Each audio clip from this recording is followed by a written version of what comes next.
Welcome to the Fighting on Film podcast, the podcast all about classic and obscure war movies, from the Normandy landings to the days of chivalry and swords. If it's been captured on film, we're going to try and cover it. I'm Robbie of RM Military History. I'm Matthew Moss of Historical Firearms and the Armourer's Bench. Hello there, sorry to interrupt. I wanted to let you know that you can now join our supporting cast over on Patreon. As thanks for your support, you'll be able to help us pick films, submit questions for guests, have first pick on brand new and exclusive merch, and much more. Thank you for your support. Now back to the show. Hello, welcome back to Fighting on Film. This week we are joined by Paul Epstein, a Emmy-nominated documentary producer and director who's worked on shows such as Navy SEALs, Brothers in Arms, Gunslingers, and The Men Who Built America. Paul, we're delighted to have you on the show. Thank you very much for having me. I'm delighted to be here. Oh, it's our pleasure. It's our pleasure. So, we've been having a series of emails between Paul and his team planning this episode. And initially, Paul was going to come on and talk about Oppenheimer and IP and the way it feeds into making movies and how that works. So this is going to be more of an interview type format episode, folks. But we're going to start off with talking about that original idea. So Matt, I know you've seen Oppenheimer. I haven't seen it yet because of we embargoed, didn't we? Any films that were struck studios. But now the writer's strike's been lifted. I did. I caught it in cinemas. I enjoyed it, but I have my problems with it, as I do with a few of Nolan's films and the way he makes films. But it's rare that we get that big budget historical movie nowadays. So you have to go and see it, you know. And all of Nolan's movies now are event movies, aren't they? So yeah, it was definitely something I had to go and see, and elements of it I really enjoyed, but there was parts of it that I just didn't think worked in terms of what he was trying to get across. But that's for another show. Yeah, but obviously we've spoken to Paul before the the show, and we've talked about how Oppenheimer could be used to reinvigorate the industry. So, Paul, I don't know whether you want to just give a brief outline of your thoughts around that, because it was interesting what you suggested. Oh yeah, thank you. Well, I saw Oppenheimer. I saw it just a week after before I saw Barbie, so it was quite a double header. And I thought Oppenheimer, Matt, as you're saying, it's a big historical sweeping epic drama of the kind that we just don't see much of anymore. So as you put it, of course, we have to see it. And it's a period that I've always really been quite interested in, just as a documentarian, as a producer, the very beginning era of the atomic era, in this case, the actual making of the first atomic bomb and all that. And it drifts into post-war atomic war, like nuclear war politics and so forth. So what is interesting about these two movies is that they both really rely upon IP, intellectual property, to succeed, but in very different ways. And I'll just break in character briefly. Let me just signal me or something if I'm going off on a tangent that you don't. No, it's fine. We love it on the show. Okay, we're tangential on this show. Don't worry. Yeah. Okay, so I will let myself be tangential. So the two films, Oppenheimer and Barbie, are both based on IP, but in very, very different ways. And they're both really fascinating, fabulous films in their own ways. The thing that makes them quite different, of course, is Barbie is based heavily on a iconic American or maybe global consumer product, Barbie dolls. It's been around forever. It's frankly surprising there hasn't been a Barbie movie or a series or something by now, since Barbie came out decades ago. And so much of the film is the marketing and the promotion and the effort and the idea, the germ of the idea of the film is everybody loves Barbie. Everybody knows what Barbie is. Everybody gets Barbie. And to its excellent credit, it takes a very, very thoughtful and different and wide-ranging look about, sure, we all know what Barbie, but what do we know about Barbie? So I'll try not to make this the Barbie podcast. Oppenheimer is quite a bit different. Oppenheimer is about a topic that, the average American, I'd be very surprised if average American know who Oppenheimer is. They've heard of the atomic bomb, sure. And people who are history buffs or amateur historians who like historical topics may have heard of the Manhattan Project. the the percentage shrinks and gets smaller and smaller. The Venn diagram of people who really understand that Oppenheimer was the physicist whose genius helped create the first nuclear fission that led to the atomic bomb, et cetera, is very, very small. So to the film's credit, to Christopher Nolan's credit, he made this what is ultimately a fairly obscure story about, in the broad strokes American history, an obscure historical character, fascinating and compelling, and made it into a very richly watchable film. Now, Oppenheimer was actually based on a biography of Oppenheimer that was written 10 or 20 years ago. I think it was a very well regarded book and a notable book, a notable biography, but certainly it's not a Stephen King novel. It's not a John Grisham novel. It wasn't a Game of Thrones type of a thing. So you wouldn't call Oppenheimer a big IP play, as we put it in the industry, as opposed to,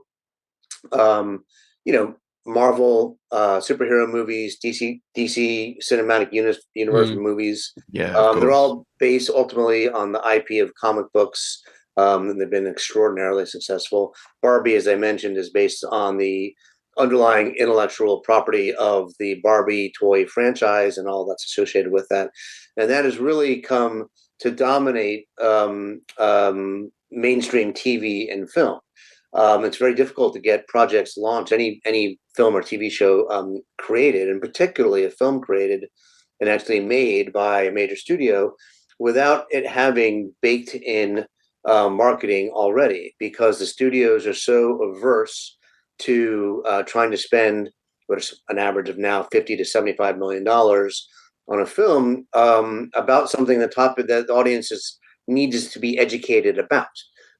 So if the three of us could write the best screenplay you've ever read in your lives, but if it's not about something it's about the board game Monopoly, or it's about the Fire Festival, or if it's about something super topical that people know about, then our ability to get people to say yes to the movie is compromised, because on top of the production budget of making the film, they have to consider how much is it going to cost to get the idea of the movie baked into people's minds, so that when they see a trailer or a poster or click a link or whatever, they can fall into it. Oh, wow, yeah, sure, I know what Barbie is. I love Barbie. I'll go watch Barbie.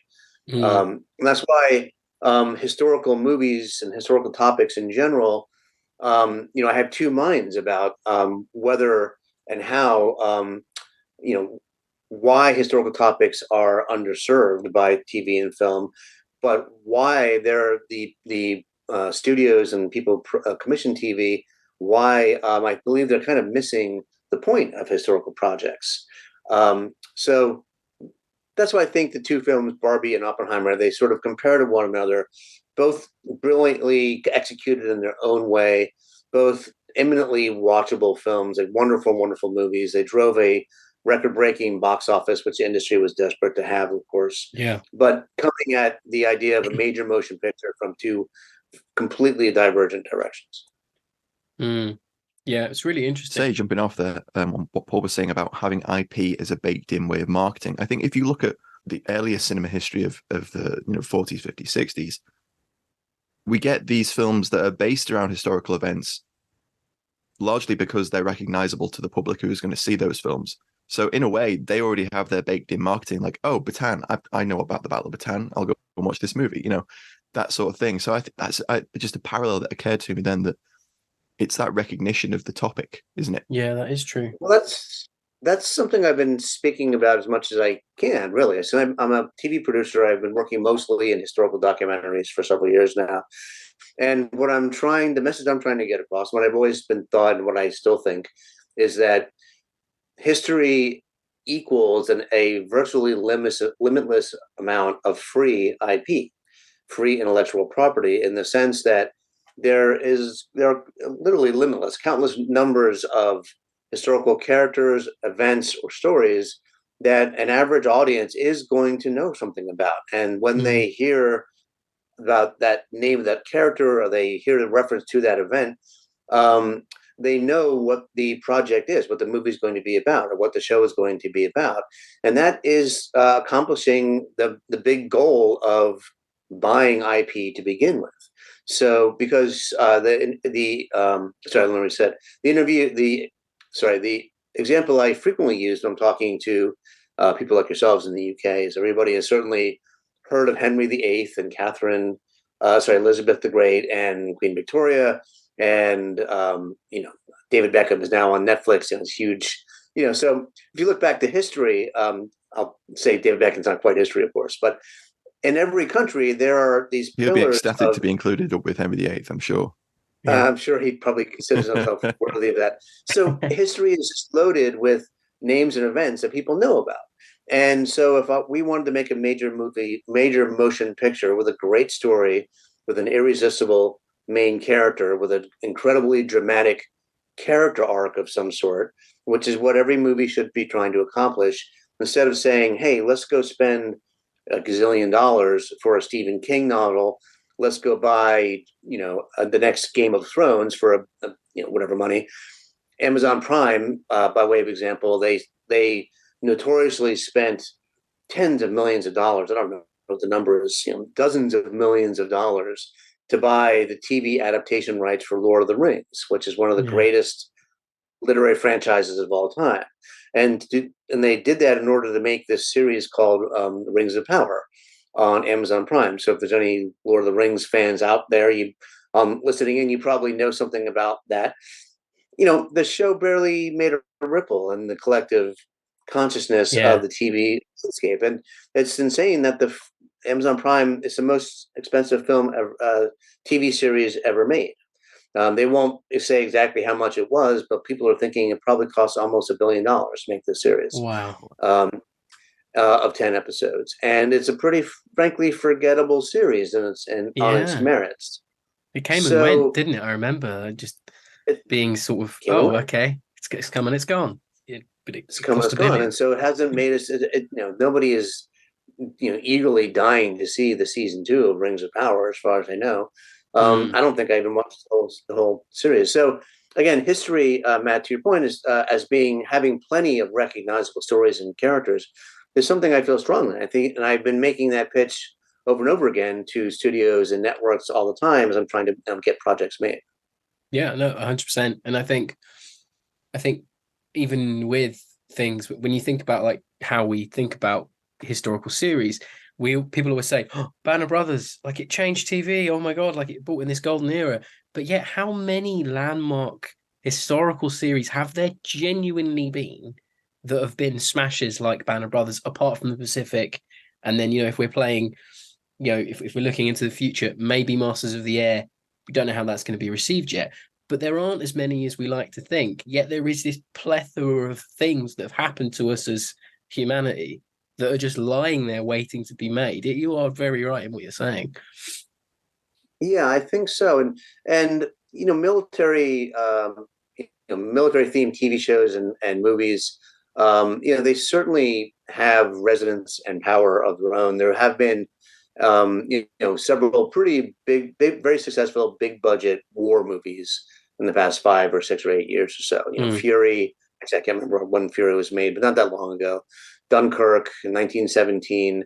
On TV, Masters of the Air. I haven't actually seen the trailer yet, but I'm hopeful that it is as remarkable as that story promises it could be. So I think the successes of military TV shows, military themed TV shows and films should, at the very least, not make producers and studios shy away from them for any reason.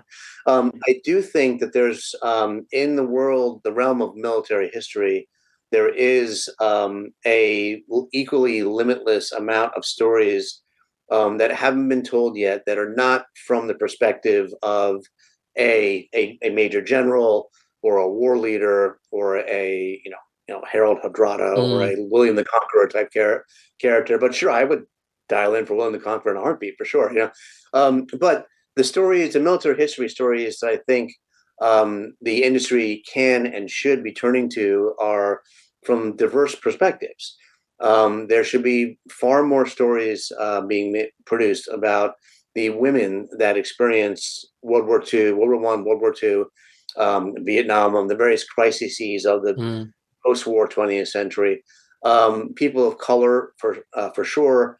There were entire regiments of Japanese Americans who enlisted after Pearl Harbor, and they fought very violently in the Italian theater in World War II.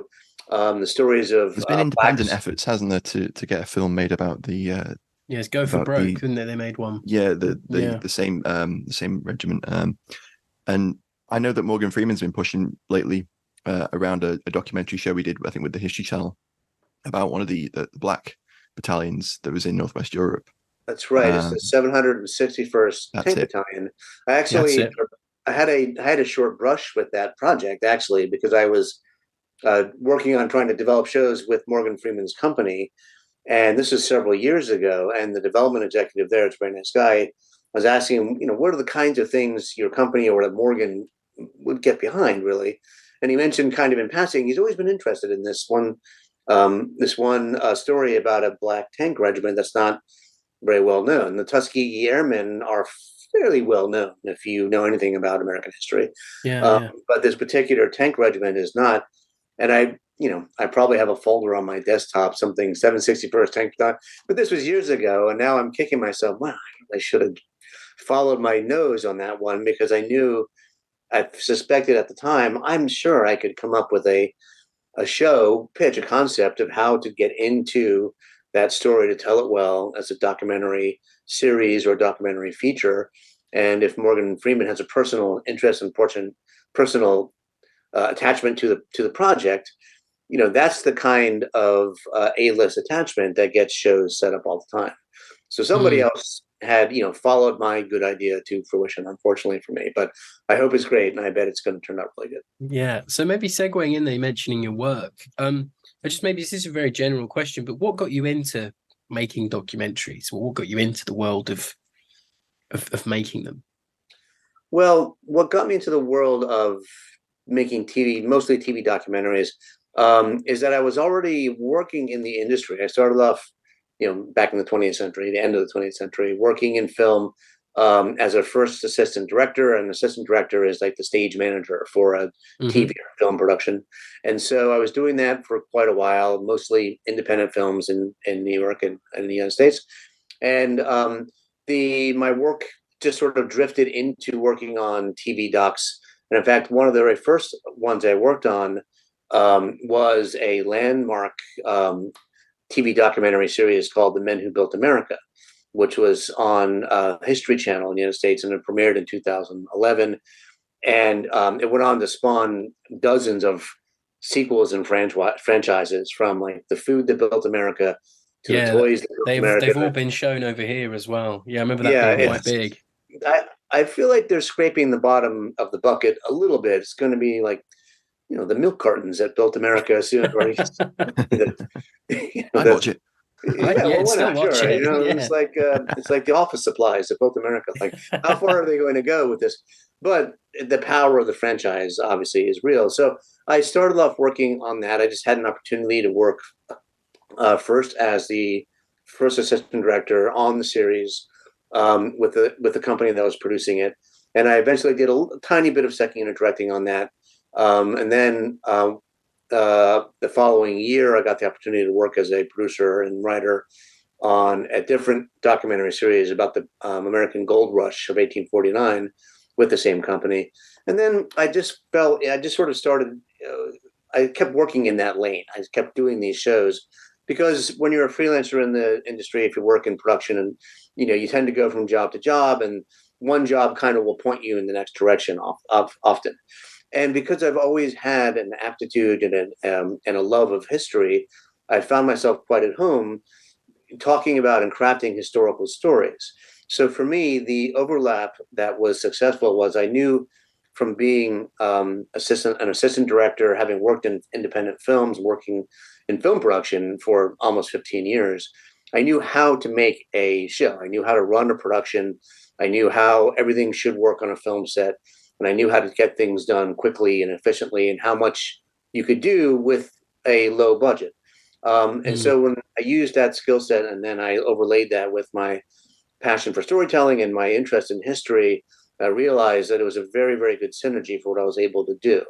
because by taking the ability to make something very, very good for a very low budget, and then applying that to what can be very big stories, like stories of epic scope and scale, the ability to take a gigantic historical topic or story and make it into entertaining TV at a not epic and gigantic budget is a good skill set that you would need to be able to do the kinds of TV documentaries I've been doing basically ever since. Wow. Yeah. That's amazing. Like just getting into the industry like that, and just it is very much like the history work with me and Matt do with the freelancing. You do find that you just jump from job to job and you never really think about it. And then you look behind you and you've got this massive list of credits behind you and it's all just sort of happened. Yeah. And then you start to get into a narrower lane in a way, because in your cases, I presume is mostly military history. And that's wonderful. It's a very endlessly fascinating topic. And, I think there should be a way to help military history transcend that one narrow bookshelf at the bookstore. And the notion that it's just a not that hip thing for dudes to read. I think there's so much fascinating story and character drama. It has a bit of a presenting issue, I think. How it's been presented over the years, this has just dumbed it down to that. You're right, that small section at the bookstore. But I think things are changing just very slowly, though. I think the new generation's coming up. I just think it's going to take them a few years to sort of get it where it should be. Well, I think we should all be taking steps to push it in that direction, frankly. I mean, I do think, as I was saying earlier, I mean, there's a countless number of amazing, diverse characters who had amazing life stories and experiences, consequential life experiences that we would care about today, in the overall context of military history. And there are so many stories that could leap onto the screen. The story of Martha Gellhorn, this journalist who was the only woman known to have landed on the D-Day beaches on D-Day in 1944. She went ashore with an assault wave as a journalist. Wow. Somehow I believe, I don't know the story as well as I should have if I brought it up, but she either sort of talked her way onto a assault ship and then onto a landing craft, or she may have actually disguised herself as a sailor and just jumped on board an assault craft. And she wound up on the beach, one of the American beaches. And she had this extraordinarily dramatic and tempestuous life. She had Ernest Hemingway as a lover, and she followed the American Army all across Europe and reporting for like Reuters or AP or something like that. I mean, what a great story. Yeah. And so it's a story about a self-empowered, ambitious, brilliant woman, and the backdrop is military history. And I think that's the way that we can try to turn towards bringing military history into the forefront of culture again, by sort of lowballing, hey, this is a military history, it's a war movie, it's a war story, and saying, no, it's a character story. It's a dramatic story about someone's experiences that takes place in a war. Yeah, and definitely. I think that's the way that we should all be trying to, further the cause of military history on screen. I think you're right. Well, Matt, have you got a question? Sorry. Yeah, I mean, it's interesting that you mentioned that, because I think we always say on the show that the war movie is one of those vehicles that allows you to tell a whole gamut of stories from the human experience. It's a great vehicle for telling all sorts of different nuanced aspects of the human existence and experience. I mean, hopefully I'd heard of that lady, but I hadn't actually realized that she was in an assault wave, and we're going to get a biopic with Rosamund Pike of Kate Winslet, you mean? Sorry, not Kate Winslet. That's right. Of one of the female, Lee. Lee Miller, one of the female war correspondents. Mm-hmm. So maybe we'll see a glut of those kind of movies come through, and that'd be interesting. But I mean, just tangentially off that, the way that the industry works, where we get this glut of one thing that comes along every now and then, it's kind of detrimental, because I think that kind of thing would be so much better served if it was, spread out a little bit, because it kind of saturates the market. And I understand why industry does that, because they see that something might work and is interesting, and a number of different production companies might jump on that, or studios. But it does seem to me that sometimes we get too many of one thing. And in the war movie genre, that is something that we see over and over again, where something will be successful and then other companies and studios will try and emulate that all around the same time, and we get like a small pop of content on one subject, so to speak. That's very true. It's the studios and streamers now, and the commission, the commissioners of these projects, they see one big success, and then, as you say, other studios rush the gap to say, hey, we've also got the same thing. We've got a great war story, great war movie, so there might be a little pop, a little rush of that. But then the first time one of them flops, because when you rush them, sooner or later a bad one gets made, then Absolutely. everybody says, oh yeah, they think dropped. only of the last one. So they said, we're not going to do a war movie. That war movie flopped. Nobody wants to see a war movie. But they forget the fact that, Saving Private Ryan was an extraordinary hit, still is. And then it spawned off different projects and different wonderful movies and TV shows that were very successful. And then one bad one comes along, and that, it kind of poisons the well for the rest, until somebody years later comes back around again and says, hey, we haven't had a big war movie in a while. Why don't we try one? Because we've got a star and a great script, and let's do it. And then we go around the merry-go-round once again. Yeah. With the genre I've been working in quite a bit lately, which is American Old West, it's very much the case. That's what's happening. There's a show called Yellowstone on US TV. You probably guys maybe seen it. It's huge over here too. Yeah, it's got a following. Yeah. So it made the showrunner Taylor Sheridan into one of the most successful showrunners in the industry kind of overnight. It has at least 2 spin-offs, the series 1883, which really is quite good, then a prequel 1923. And these are, prequel stories about the Dutton family, showing how they wound up with the Dutton Ranch, the Yellowstone Ranch. And so that sparked a minor gold rush, if you will, of other Western programming.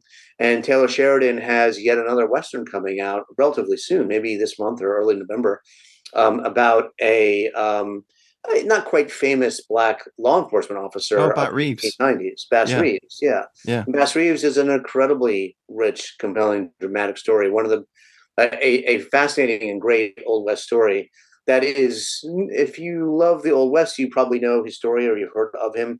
If you're not so into the Old West, but you've heard of Billy the Kid or Wyatt Earp and a general idea, you might not have heard of Bass Reeves. And so there's a Billy the Kid series on Starz. It's one of the streamers. I think there's another Western series coming out.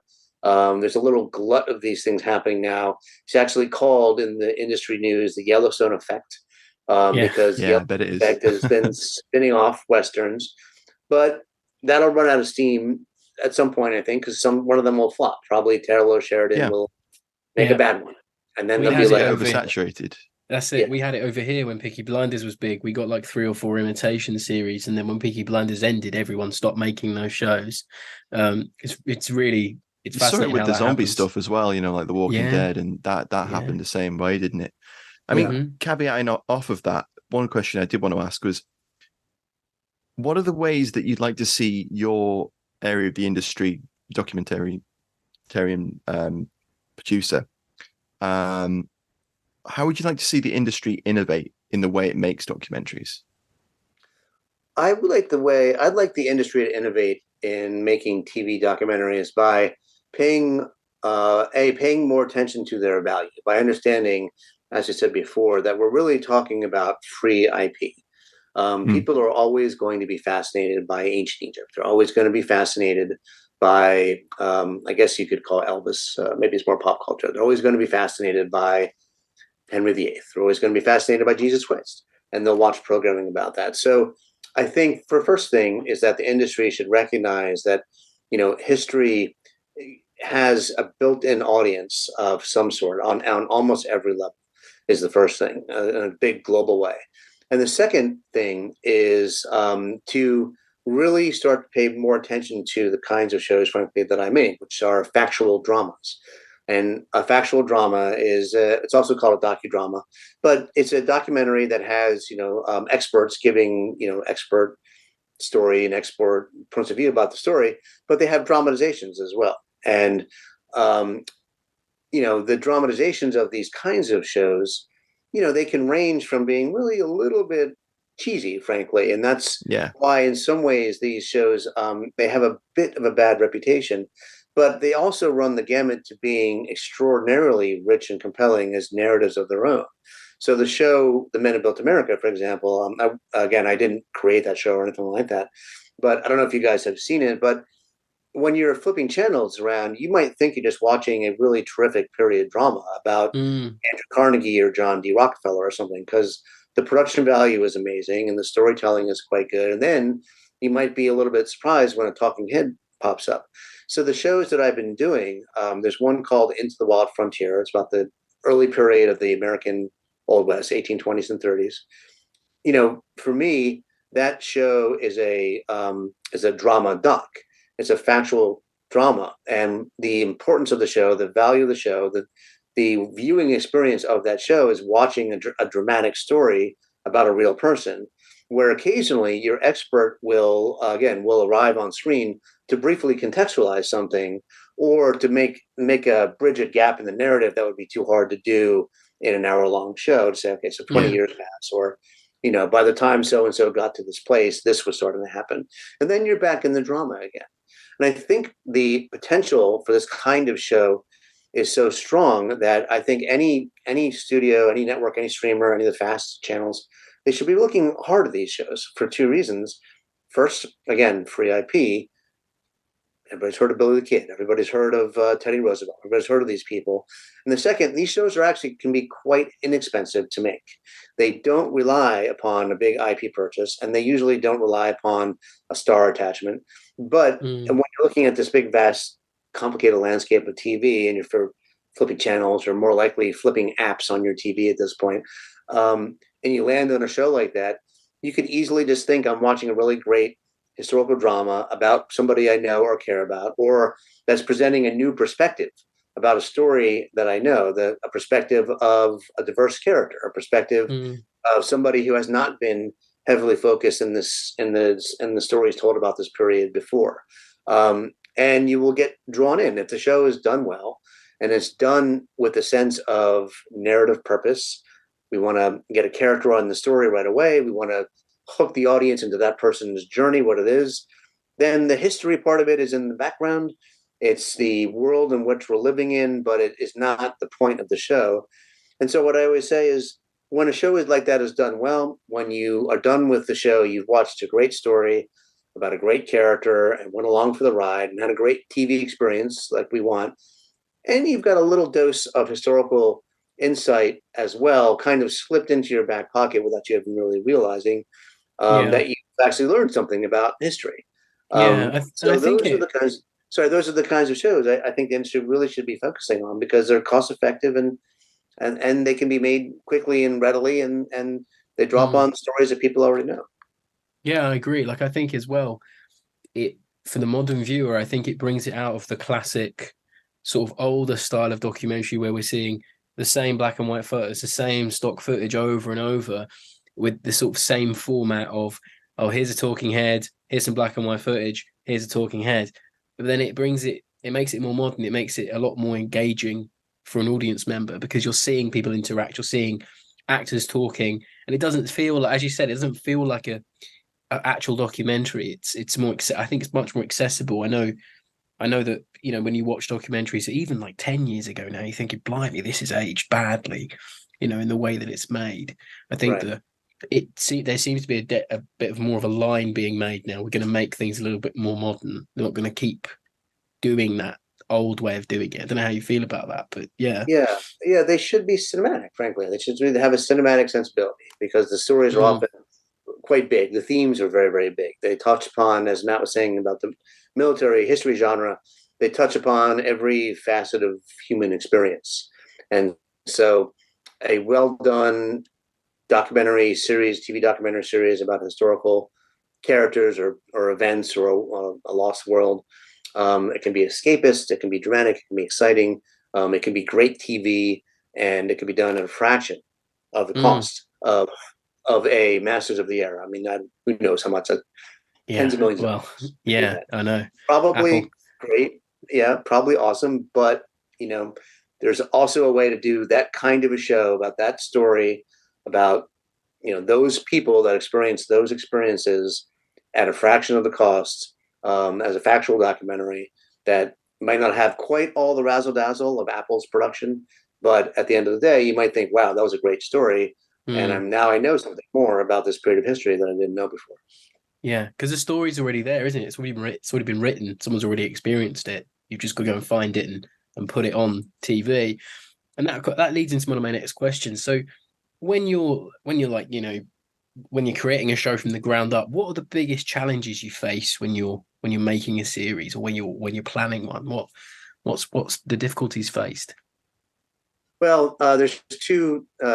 To clarify, there's the creation of the show and the idea that we're developing and pitching it to the networks. That's one area, and then once the show has been approved and you actually get set up to make the show, that's a different set of challenges. So, which one would you want me to address? Well, I guess pitching, because that's probably the hardest part, isn't it? Getting it greenlit, I guess. Yeah, pitching shows is very difficult. Getting a show set up, as we say, it's very, very difficult, and it's gotten quite a bit harder the past several years because the TV industry is in extraordinary turmoil. So to pitch a historical project, you have to first overcome, there's a series of barriers, there's like lines of defenses that you have to overcome. Yeah.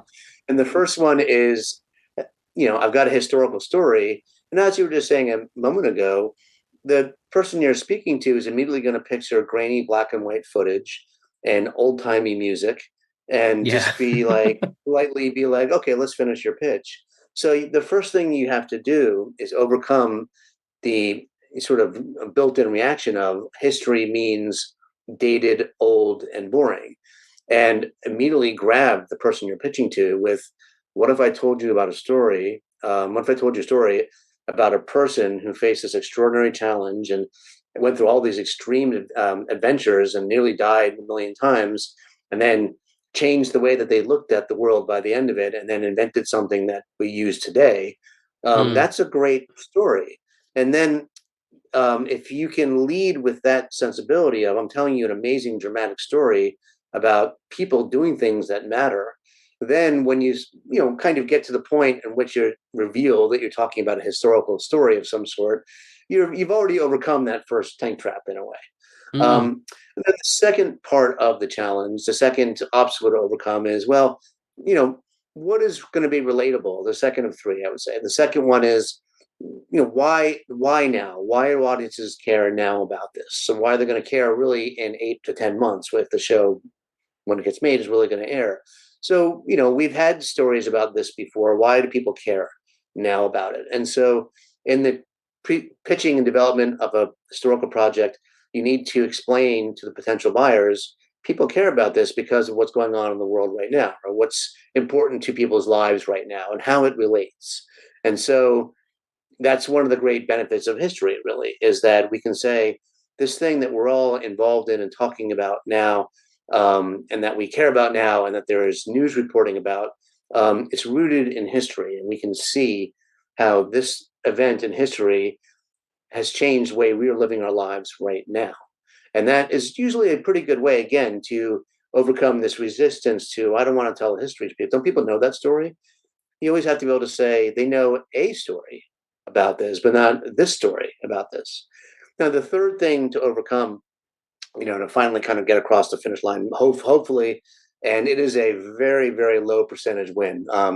It's akin to aerial bombardment in World War II. The bomb that hit the railroad marshalling yard was about a 1 in 1,000 bombs. Sure. So it's a military podcast, so forgive me. No, it makes sense. So what are we going to see? So the people they want to know what's on screen. Like, what are you watching when you do this? What makes it not a book or a podcast? What makes it not a Wikipedia page? I think you have to be able to articulate what the show is going to look like and feel like and sound like. And so, is there archival footage that isn't overused, hasn't been seen before, that is high enough quality and is really compelling and irresistible in its own right? Like, well, we have a new trove of archival footage about this period. Now, of course, archival footage really doesn't go beyond the 1930s, you might presume, or so. Maybe the 1920s. I guess it's possible you could unearth a very rare, very early archival, like a very early made movie from the beginning of the 20th century or something like that. But you could say, well, we've got never before seen footage of, again, military history terms. The photographer was Robert Capra. He notoriously took hundreds of pictures of D-Day, and then the laboratory in London screwed them all up. Jury's out on that one, isn't it? We talked about that on the show quite a few times, actually. So if we say, hey, guess what? Frank Capra, that photography shop actually didn't develop one of those rolls of film, turns out, and it was just lost to time. Now we found it again, so now we have the lost photos of D-Day. To have that, that's the thing that gets people's attention, because it's about a topic people are going to care about and be interested in, but there's something new to be had. So what are we going to see is going to be one of the big challenges to getting a historical project set up or greenlit almost anywhere. That's fascinating. It really is. Like, it must be, must just feel like you're hitting a brick wall with some people because they just don't see it like you see it. I guess that's really the hardest thing. Matt, your next question, I guess. You've talked about, the difficulties of getting a show made and pitched, but for you, what's the most gratifying aspect of the process? You've got credits for being a writer, director, and a producer. Which of those three do you enjoy the most? Which do you find the most creatively fulfilling? So as to which part of the TV making process I find most fulfilling in writing, producing, or directing, they all have their joys and terrors and pains. Directing, frankly, is probably the most fun and exciting and dramatic, particularly on a low budget project where you're really just trying to squeak by and get the best possible show.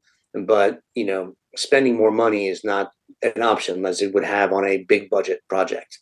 I'm sure, again, Masters of the Air, the Apple project, they cut few corners, I'm sure, for the sake of the budget. If the producers and the director and the showrunner said, well, we need 5 more bombers, they probably got the bombers, So on a show like the kinds of things I do, that's never going to be an option. So, directing is exciting and dramatic and irresistible. It's kind of like a drug rush in a way, because you have the pressure of getting it all done day by day, and you have to harness even what is often kind of only a vaguely formed idea of what a scene should look like, or what you do or what you're trying to accomplish by the time you get to the set and the actors are there and the camera is there, and you have to be able to work with all these all these critical crew members, all these creative partners with whom the show can't possibly get made, and who make extraordinary contributions to what gets on screen. You have to be able to explain what you're trying to accomplish to them in a way that they can execute, but also you need to be able to hear what they're offering to you, so that you recognize, hey, that what they're offering is a great idea, so we should try to do. And so directing is, every day of directing one of the kinds of shows I typically do is, again, it's a roller coaster of crushing sense of, oh my God, I did a terrible job on that scene. We didn't get those shots. I didn't get the right performance from those actors. We ran out of time. We didn't get that scene at all. What am I going to do in post? To the victory high five feeling of what a great scene, what a great sequence. I loved that shot. We made the day by the skin of our teeth, and you drive home at the end of the day thinking, wow, what a great shoot day that was. How lucky I am to have this kind of a job. And I should say, I do feel very, very lucky to have this kind of role making TV as a writer, producer, and a director. These jobs are difficult to get, and I've had some degree of success, and it's been through no degree of hard work on my part, but some luck as well, but also through the assistance of other people who have given me chances over and over again. So I think directing is probably the most really specifically gratifying thing, because you could equate it to playing in an important football match, or going into a high stakes negotiation and winning, or going to a casino and winning big. It's just got all this excitement baked into it. And sometimes you win, and as they said in the Old West, sometimes you eat the bear and sometimes the bear eats you. And so that's always fun. Writing is wonderful. Like, writing is where you get to decide what the story is going to be, and you get to what you learn what you don't know, and you get to make the maximum use of what you do know, and you piece together, especially in historical terms, these beats of a historical narrative. You tie them together, find ways to tie them together so it turns into a TV show and not a book or a podcast or a Wikipedia page. Then producing at large, I think probably my weakest link in this role is that I'm really not particularly good at budgeting. I don't really do much on the finance side. I don't balance the books. I don't sign people's time cards or anything like that. So I work with as a showrunner, I would be working with a production company. They would be given the budget from the network to the company, and the company would say, okay, Paul, this is what we've come up with. We have X number of days. We have this number of actor days. This is the scope and scale of the production. And I try to make sure I can fit what I want to do into the scale of that. And you work with the production company, but they kind of are the ones, counting dollars and watching the expenditures and pinching the pennies and pulling me aside occasionally and say, Paul, we're running a little hot here.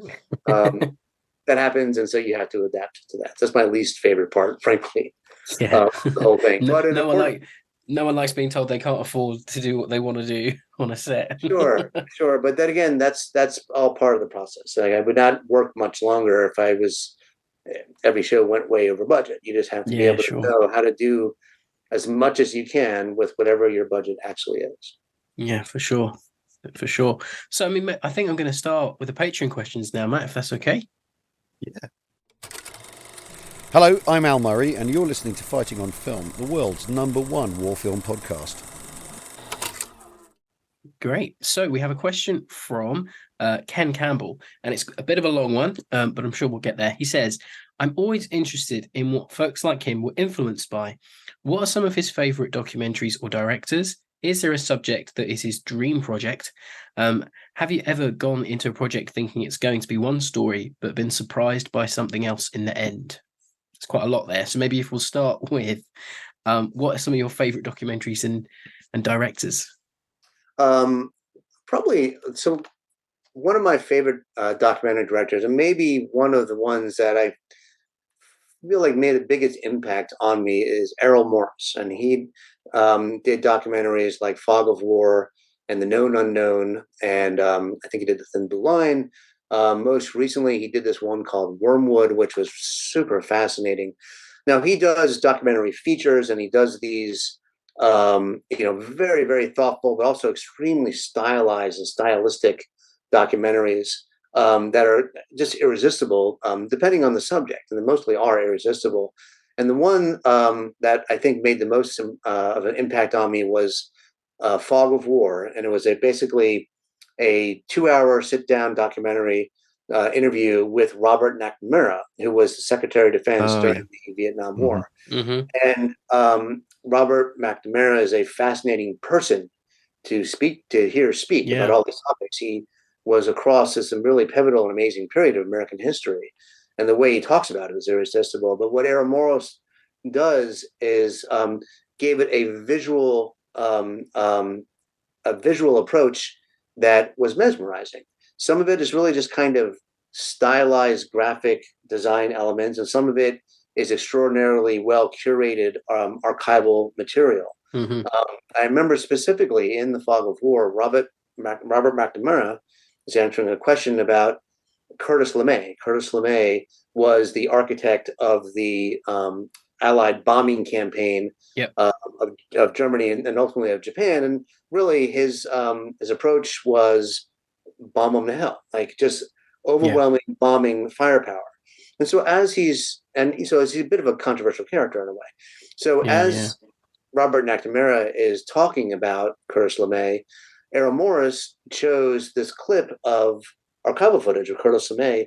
He's in a uniform. He famously would chomp on a big cigar, and he's got this angry, mean guy face. yeah, Just got a cigar in his mouth. And then this piece of archival footage goes on for about a minute. We see him walking, I believe, in slow motion. He's just walking through a military base or walking down an aircraft flight line. But just at the very last moment, as Robert McNamara is making his key point about LeMay, in the archival footage, LeMay turns and he looks into the camera in the archival footage. And so all of a sudden, you've been hearing about this really fascinating, dramatic, controversial character, and there he is staring at you. And it was such a perfectly created use of archival footage. It's resonated with me ever since. So I think he's fascinating. I think Alex Gibney does really remarkable documentaries.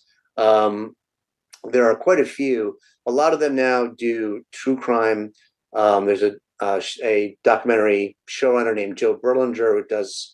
He's quite prolific in the true crime space in the United States. He's done many true crime projects, and so some of them are better than others. I think some of them are as good as anything made. But certainly Errol Morris. Like, if anybody wants to watch a superb documentary that they probably wouldn't think they would like, but then they will like, and they haven't seen it yet, Fog of War, hands down. Yeah, no, great. I think our listeners probably, some of them definitely would have seen that already. But yeah, no, that's fast. That sounds really great. And I don't know if I've seen that one. I have to check it out. I've seen it and it is great. I've seen Wormwood too, and that's really interesting. That's got like a drama element to it. But actually, sorry, that's right. In Wormwood by Errol Morris, and not only does it have a dramatic element to it, it actually has a star. It's got Peter Skarsgård playing this controversial, quite, recognizable faces in there. If I remember rightly. Yeah. And great. What he does in Wormwood, so he's sorry, I'll get on. No, it's fine. Okay, it's tangent approaching. You could just give you a clean edit point. Here comes the tangent. What makes Wormwood particularly fascinating is that the subject of the documentary is the son of a man who he believes his father was murdered by the CIA in relation to the secretive CIA drug experimentation program called MK Ultra. But in the interview of this guy who is telling the story of what happened to his father, I tried to count how many camera angles there must have been. There were probably 9 or 10 camera angles. There's every conceivable place you could point a camera is pointing at this guy. And what that does is lets Errol Morris create a kind of a visual mosaic on screen where we have close-ups and profiles and wide shots and high angle looking down and low angle looking up.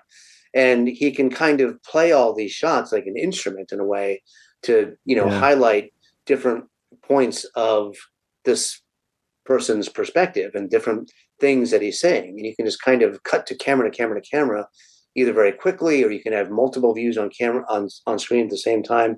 And it's just a fascinating, compelling, irresistible visual approach to the tried and true sit-down interview with somebody in a documentary. It kind of entirely breaks the idea of what a documentary interview can and should look like.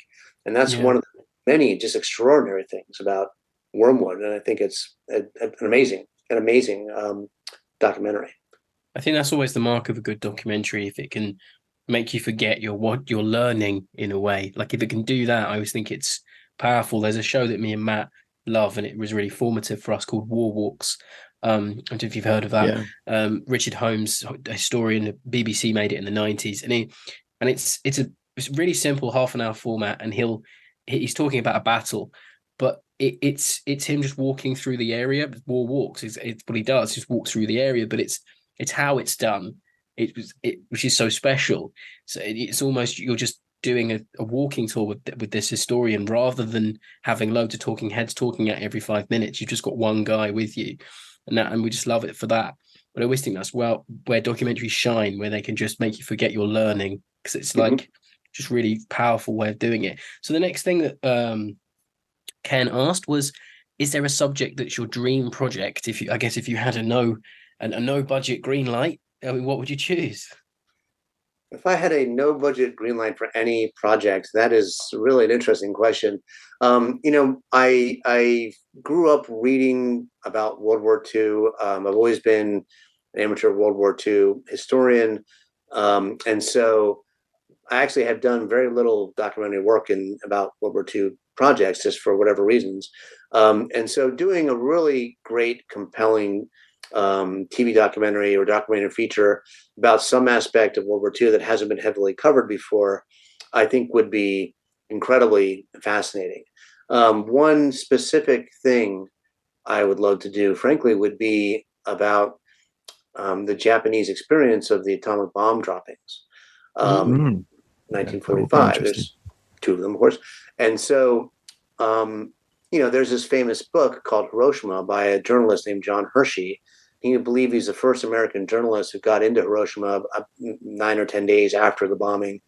And so, a historical documentary about Hiroshima 1 week later to me seems incredibly fascinating in a way, because what I think people possibly forget if they think about nuclear war at all, and they think about the dangers of nuclear war, is that in Japan there are still living survivors of the atomic bomb dropping, the droppings of those bombs.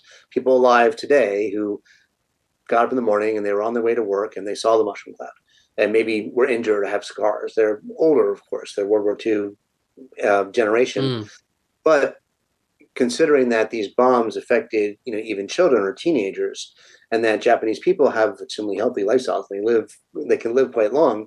There's I think a fairly large population of people who were in Nagasaki or Hiroshima on the days they were bombed, and they can say, "Well, let me tell you about the time I was hit with an atomic weapon."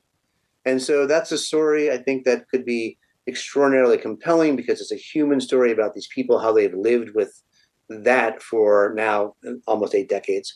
And the message that they could then share with the modern world to the future about the fact that this is not a hypothetical. This is not something, it's not science fiction. It happened to me. Look at my scars. Look at what happened to my family. Look at the subsequent generations of my family, because the effects of the radiation, to degrees that are not fully understood, frankly, still, are passed down from generation to generation amongst some of these survivors. And so I think that would be an amazing documentary. But there's really almost no period I don't find incredibly interesting. I wouldn't mind doing a great, I said I wouldn't mind. I would love the opportunity to do a really no budget documentary feature about the early American Revolution, for example. I think there's a million stories that haven't been told very well about the American Old West, particularly from the Native American perspective. So a documentary series that really focuses on the Native Americans who fought against Custer at the infamous Battle of the Little Bighorn. I think that would be an amazing thing to do. It's kind of hard to pin it down in a way. I'll say one more thing in the answer to, what would be my dream documentary or topic or period. What I realized yesterday, I was in the bookstore looking at different things, and I realized now that the Great Depression in America has not really been portrayed particularly well anytime recently in American TV or film. Either the 1920s, and there have been some 1920s shows. There's an HBO series called Boardwalk Empire, but that was several years ago now. It's probably 8 or 9 years ago. That was quite successful. So a look at the 1920s, a fresh look at that, but really a look at the Depression. The Dust Bowl, it was this extraordinary climate event of the 1930s. It destroyed the American agricultural heartland. I don't know if there's been anything recently about that. I'm sure Ken Burns has done one. I should know that. I think Ken Burns probably did a documentary about it, but if he did, it was not within the last several years. I know Ernie Pyle wrote a lot about it, didn't he? Before he did his war corresponding. I know Ernie Pyle wrote about that. Yeah. I've read mostly Ernie Pyle about his war correspondence, but and I have one more answer, and you can choose which one in the end. And I'll put them both in. It's fine. Okay, so the third answer. So a period I would love to take a good hard look at in a documentary feature or a documentary series is the era of labor unrest in the late 1920s and 1930s in the United States, because it is full strikebreakers and of, such. yeah, it's full of dramatic stories and dramatic characters, and it's about events that continue to shape our world today. And I think it's timely and topical now because in the United States, unions are undergoing a much needed resurgence. And as we mentioned earlier in the podcast, the writers union were on strike. That's a labor action. The actors are still on strike. That's a labor action. Most of the big U.S. car makers have strikes going right now. I think that a really big service industry union in Las Vegas, the hospitality industry in Las Vegas, I believe they're either on strike or about to go on strike.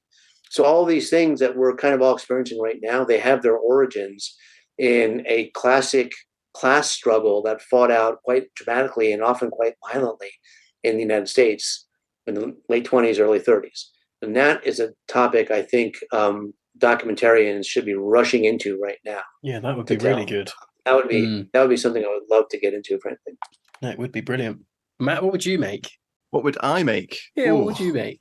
Do you know what? I would love a feature film about it, but I would also really love a well-crafted, well-made documentary about the Gloucesters at Imjin. Yeah, that would be great. Korean War. In the Korean War. So it's British involvement in the Korean War, Paul. And there was a battle where a battalion of British troops held off several divisions of Chinese troops. It's very similar to Chosin Reservoir, etc. And it's just one of those parts of recent, within living memory, British history that no one has a real conception of. And a lot of those men ended up as POWs, and they had various experiences there. And it would just be a really fascinating documentary to serve that part of history and to bring it to the public consciousness again. Can you recommend a good book about that? To the Last Round. There's a few. Yes, To the Last Round. Yeah. That's a good book. Yeah, and any listeners, actually, that's a fabulous book. Yeah. Well, but Cameron, you're both speaking to a TV producer, so I'd love to hear other ideas. I mean, I wrote down. Keep pitching, Matt. Keep pitching. To tangent off that, there was a 2002 BBC documentary about Imjin that was done 20 years ago now. It was good. It needs revisiting because it's such a important battle within that war, and there are a lot of actions.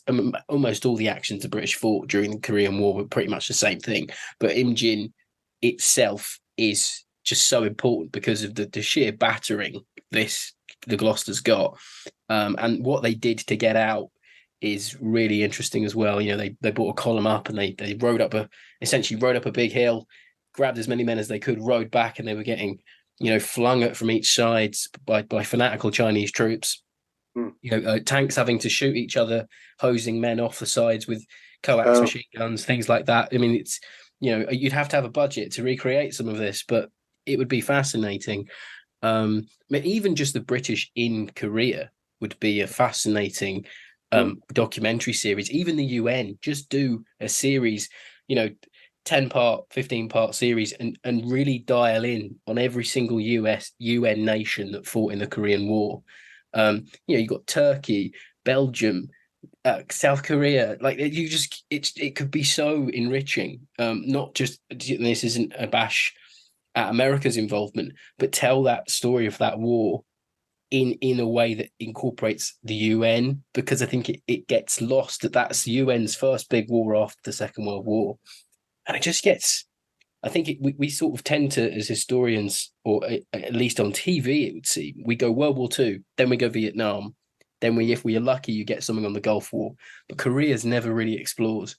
It's never explored. It's a forgotten war in a way, and it still is, and it's such a major conflict, and it kind of skirts into Armageddon in a way, because President Truman had to make a decision. Very difficult, very hard decision early on not to use atomic bombs, because less than 10 years before, the United States military had dropped atomic bombs in war. And MacArthur, who was the theater commander, George Douglas MacArthur, fascinating. I would do a MacArthur doc in a heartbeat. Yeah. He thought the atomic bomb is just an especially big bomb. He's like, we got atomic bombs. We can use them. We can bomb we can bomb a major troop concentration. Why do we have this most expensive weapon ever made? Why is it sitting on a shelf when we're losing this war right now? And Truman was prescient enough to realize that, right now, the bombings of Japan, they could have been a simple one-off, never to be repeated sort of historical example of what these weapons could do. If they were used more than once, it would just become a thing people use in war. And he realized that would be disastrous for the future and for mankind. On the American archives online, there you can find a lot of letters that were sent to Truman at the time in 51, I think, or 50.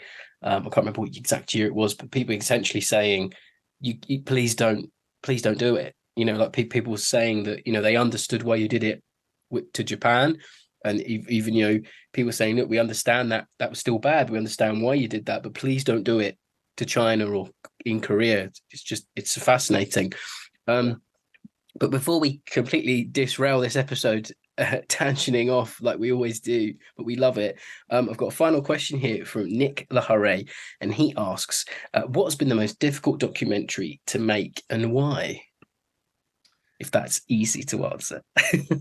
So, what was the most difficult? What was the most difficult documentary to make and why? Well, documentary series is mostly what I do. Let me think for a second.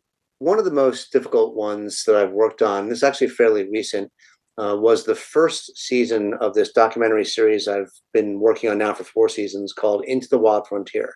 And it's on a network called INSP in the United States. It's a basic cable network and not super well known, even though it is a top 10 cable network all the time. Nobody really knows that.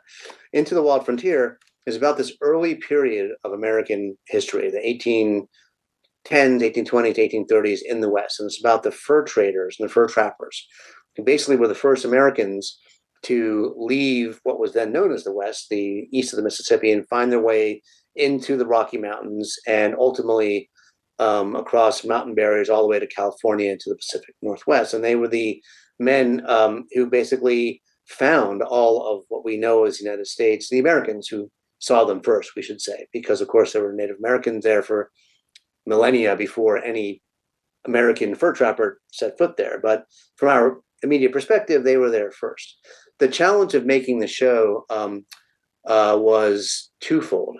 The first challenge was finding enough information about some of these characters that we could tell a well-rounded, historically accurate story about these characters, because about some of them relatively little is known, or there could be big gaps in the historical record. There's a character named Jim Bridger.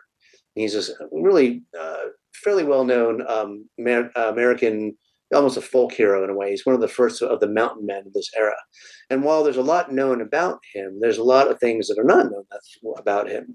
And one of the most famous stories of this era actually was made into a big movie, The Revenant. The Revenant was about Hugh Glass. He's a fur trader. You guys maybe have seen this. Yep. Mauled by a bear, left to die, but he's not dying. But then the two men left behind to stay with him until he died and bury him, they abandoned him, and he has to survive on his own. It's a pretty remarkable movie, but there's quite a lot of doubt about how true this story really is. Like, was Jim Bridger actually there, or was there just another trapper there with a guy named Fitzgerald, who was recorded as Bridges, last name Bridges, and maybe just one primary source. And so The Revenant takes it as doesn't bother to spend a lot of time on who the other person is. It's really about Hugh Glass and John Fitzgerald.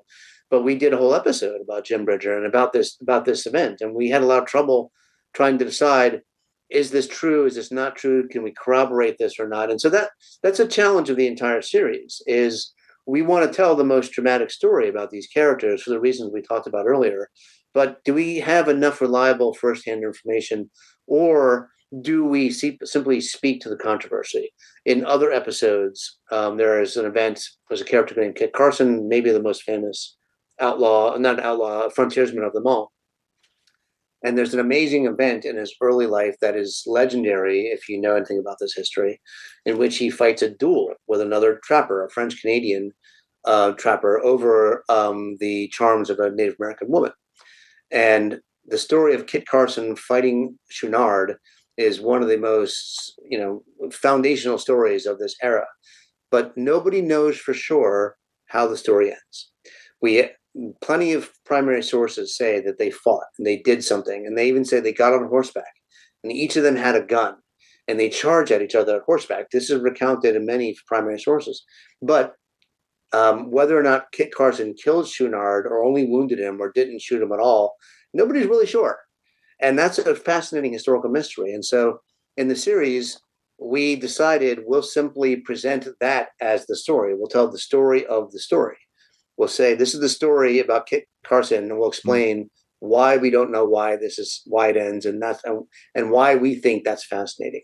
So the challenges of telling an accurate historical story are often present in a show like that. But then another big challenge then is going to be, how do you make it look realistic? How do you make it look and feel and be immersive so that you feel like you're actually in this period, and the characters on screen are actually living authentically in this period. And so it's a lot more difficult than you would imagine, considering that we were filming in Montana, which is where a lot of these things actually did take place. And Montana is a big, beautiful, gigantic state, it's the size of France. And, vast areas of it are effectively pristine wilderness. They're federal lands, protected lands. Even with all these advantages, when you get down to the level of the characters around the campfire, you have to overcome the contemporariness of the actors, who often will simply have, facial hair or facial features or something like that. It'll be difficult to make them look authentic for any number of reasons. So it's not, facial hair you can change, you can shave it and so forth. You can cover a tattoo, but there's an authenticity that is hard to define, that is hard to capture. So in that series, we would turn to reenactors quite a bit. There's a big, fairly big mountain man reenacting community in the Mountain West of the United States. And they have period equipment and gear. They're very, very familiar with the way that mountain men would have lived. And a lot of them grow their hair and they look appropriate, and they just try to maintain the lifestyle in such a way so that they have an authenticity baked into them that I could never have, or an average, handsome Hollywood actor can't quite master. Yeah. So creating authenticity, it's the same thing as doing a science fiction movie, in which you need to create, or a fantasy film. You need to create a world. So for Lord of the Rings, you need to recreate Middle Earth. And for the movie The Martian, you need to create Mars. And you need to make it realistic and believable, that the audience feels like I'm looking at the place I could go and be in. And so the big challenge of a historical series, in particular one like Into the Frontier, is making it look and feel like a place that an audience member with a time machine could land and not have it look different. And that's very challenging, and it's one of the great rewards of doing the show when you do it well. Paul, it's been fascinating hearing about how documentaries are made, just from your experiences. I mean, I know our listeners are going to absolutely get a kick out of it. We did, and maybe down the line we'll get that Korean War series, because that would be quite something. You heard it here first, folks, if it ever comes. But as I always say, keep it on for all your war movie reviews and more war movie fun, and we'll endeavour to bring guests like Paul on when we can. Do check us out at findingyourfilm.com.